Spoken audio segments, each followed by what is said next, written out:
Alrighty, so clogged brake lines are a big problem with old motorcycles, especially a bike that's been sitting for a long time. Whatever water was in those brake lines will coagulate with the brake fluid, or the brake fluid will get all gunked up, and you'll find that your brakes don't work.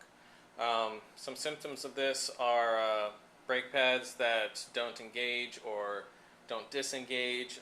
Perhaps you'll have your master cylinder fails to pressurize, and so you'll move your handle like this, and even though the plunger is plunging in here, you're just not creating any brake pressure. So to do this, it's actually fairly easy to clean them out. Some guys will tell you, oh, if they get this bad, you have to replace the brake lines. If you want to do that, go for it. I mean, shit, I'm not going to tell you not to, but I found that in a lot of cases you don't really have to, especially if you have brake lines, which are like this one. They're pretty good. I mean, they're not fucking braided steel or anything, but you can bend them like this, and you don't see any cracks or anything. So I think they're still pretty good, and they've probably just got some shit in them, basically. This is where it tends to collect, right here in the head. You'll get just a little dollop of rust in here, and this can stop up your entire brake system. Now, unfortunately, there are a number of little junctions. There's banjo bolts, which are these little buggers, and this is basically a bolt with 1 or 2 holes in it. You screw this into either the master cylinder or where 2 brake lines meet, or like at a splitter. If you have dual front brakes and it needs to split off, then you'll have a banjo bolt or 2 in there, and these little holes get stopped up. So what I basically do is disconnect everything and then use pressurized air to blow everything free. I have my air compressor and a little nozzle.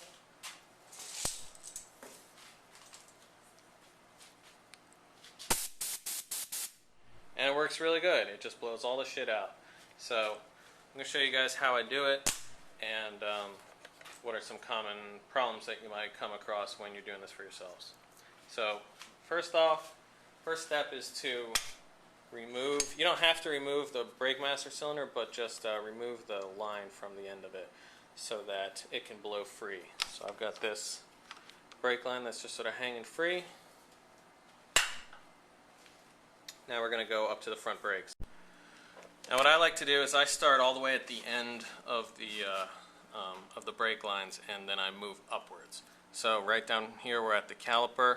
I've got my little bleeder valve here, and I can unscrew this. This is another source of potential clogs, because these are the smallest holes in the whole system. These little holes right here in the bleeder. And so if they're clogged up, what you can do, just go like this, blow them free. Sometimes you can just take a little needle or something and poke it through there to get all the rust out. And also carburetor cleaner will help you. It'll help you get rid of all the rust. Just be sure to blow it all away before you reinstall it. So this one's still pretty good. Also, one note, be careful where you're spraying all this brake fluid, because brake fluid will take paint off really quick. So don't spray it onto, plastic parts of your tank or whatever. Alright, so now what I'm going to do is going to take my pressurized air, put it right in here where the bleeder valve was, and try and blow the lines free. So there's obviously still a clog. I didn't get anything. So basically what I do now is I just go all the way up the line and disconnect stuff. Like I'm going to go right down here. This is another banjo bolt. I'm going to take that off, make sure the banjo bolt is clear. I'm going to blow the caliper free. I'm going to just get all the gunk out of there and then reassemble it. And if that does the trick, then I know that the entire line is clear. And so I can just blow that out a little bit, and then we're good to go. If not, then we're going to have to go up to maybe right around here where there's a splitter. Right in here behind this ornamental Kawasaki plate is where the main brake line that goes up to the brake master cylinder splits off into the brake lines for each side. So the banjo bolt in there might be all gunked up. So we're going to take that one apart if need be. So first thing I'm going to do now is take this off and we'll see what we find. So this banjo bolt was actually in pretty good shape. No major corrosion in it or anything, so it's going to pass the test. Now what I'm going to do is pressurize the caliper here and try to blow all the shit out of it. Like I said, be sure where you spray all this stuff that you don't get on anything, so I'm going to be taking a rag just sort of cover it up to catch all that junk.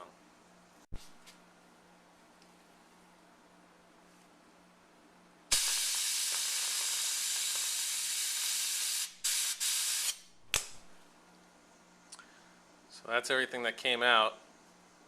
Not too bad. I doubt that's the source of the clog, but it's just stuff that we wouldn't want in the brake system anyway. Alright, so now everything gets reassembled, or rather just this banjo bolt. Reassemble that, tighten it.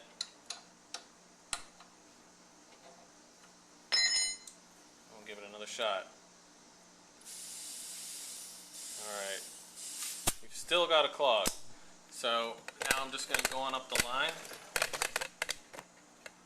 I'm just going to go on up here to the next junction and take this one apart here and see what we find in there. So this is what that splitter looks like. You can see the two lines going down to each brake caliper on either side. We have this splitter, which is full of brake fluid, and then we have the one line that goes up and over to the brake master cylinder. So what I'm going to do is detach this left one, because that's the caliper that I started with, open it up, and then pressurize the caliper again, see if we can get just this one line to blow through. If we can't, then we know that the line is the problem. I can show you some tricks on how to clear it up a little bit if possible. If not, we very well may need to replace it, but we'll cross that bridge when we get there. Alright, so I inspected this banjo bolt, found it to be good, blew it clear. So now we're going back down to the caliper and we're going to try to blow this clear again.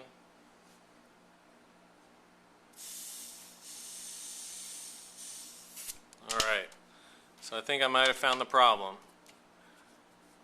Just put my fingers here to feel for the air coming out. The air is not coming out. So it is this line that is the problem.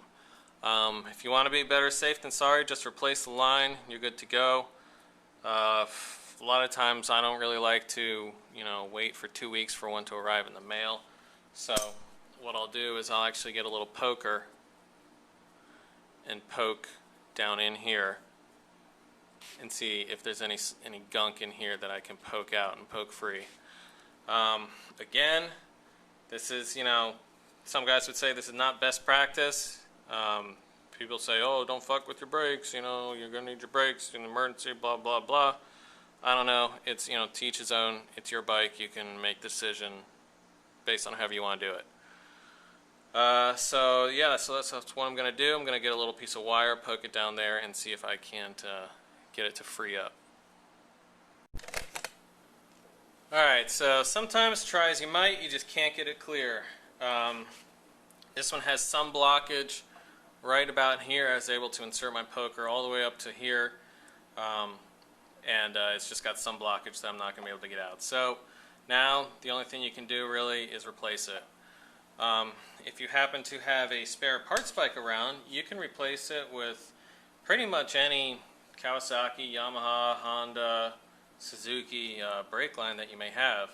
Some guys have asked me, Max, let's say I have an 18-inch brake line and I have another one hanging around that's like 2.5 feet.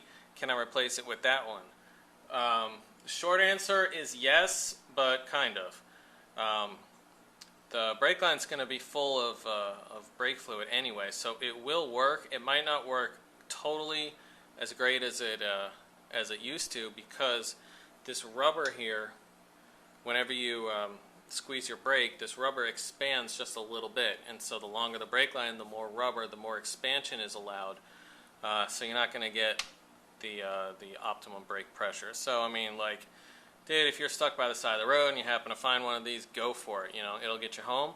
But you really want to get a brake line that is about as long as the brake line that you used to have, and definitely one that's in as good condition or better. This one I pulled off of my parts Kawasaki. You can see here, again, no dry rotting or anything like that. I blew it clear, it's good to go. So I'm basically just going to swap it out.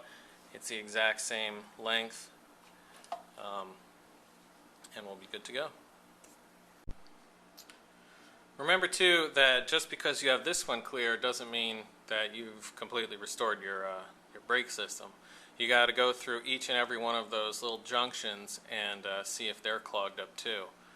I know that I'm good this far, so we have, you know, these banjo bolts are good, caliper is not clogged, and this is not clogged. So now I'll hook it back up here to the splitter and blow it through. If we're still clogged, then I know I need to go and maybe clean out the splitter, or maybe I have other brake hoses that still have junk in them.